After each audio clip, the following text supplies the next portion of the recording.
দীর্ঘদিন তাকে নেতা হিসেবে, দাদা হিসেবে, সহকর্মী হিসেবে, শিক্ষক হিসেবে, একজন উৎসাহদাতা হিসেবে পেয়েছি। কারণ তিনি যখন যুব আন্দোলন থেকে বিদায় নিচ্ছেন, ওই সময় আমাদের প্রজন্ম যুব আন্দোলনে যুক্ত হয়েছে। অনেকটা তার উৎসাহে ছাত্র আন্দোলন ছেড়ে যুব আন্দোলনে দ্রুত আমি অংশগ্রহণ করলাম। আমরা যখন স্মরণসভা করি, সেটা আমাদের নিজস্ব অভিজ্ঞতা এগুলো চলে আসে স্মৃতিবধূর হয়ে, কিন্তু উদ্দেশ্য সেটা নয়। সেটা আমাদের কাছে শিক্ষণীয়, সেটাকে আমাদের রক্ষণ করতে হয় মনের মধ্যে গভীরে, এবং তারপরে আমাদের কাজকর্মের মধ্যে সেই শিক্ষাকে কাজে লাগানোর চেষ্টা করতে হয়। আমার স্মরণসভার এই অল্প পরিসর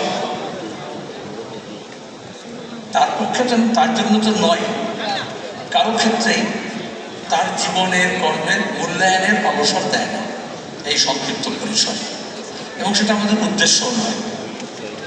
আমাদের শোক প্রস্তাবে আমরা তার রাজনৈতিক কর্মকাণ্ড, সাংস্কৃতিক কর্মকাণ্ড, প্রশাসন চালানোর ব্যাপারে তার অভিজ্ঞতা, এই রাজ্য নিয়ে ভাবনা, নতুন প্রজন্মকে নিয়ে ভাবনা, সেগুলো আমরা উল্লেখ করেছি। আমাদের পার্টির সর্বভারতীয় সম্পাদক সীতারাম ইয়েচুরি, আপনারা শুনলেন তার ভিডিও বার্তায়, আজকে দুপুর 1টা পর্যন্ত আমরা বুঝতে পারছিলাম না সে বলতে পারবে কি না। সকাল পর্যন্ত সে এইমসের আইসিইউতে ছিল, তার শ্বাসনালীতে সংক্রমণ হয়েছিল, সেটা সে আসতে পারেনি।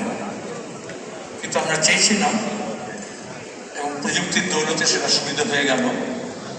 আজকে আইসিইউ থেকে সকালে তাকে সাধারণ বেডে নিয়ে যাওয়া হলো, এবং তারপরে প্রথম কাজ সে করলো বুদ্ধটাকে শ্রদ্ধা জানিয়ে আপনাদের উদ্দেশ্যে তার বক্তব্য এই সভার জন্য যা এখানে এসে বলার কথা ছিল সেটা সে পাঠালো, এবং আমরা সেটা আপনাদের কাছে রক্ষা করলাম, শোনালাম। পরে অন্য সুযোগ হবে যখন পূর্ণাঙ্গভাবে আমরা তার কথা শুনবার অবসর পাব।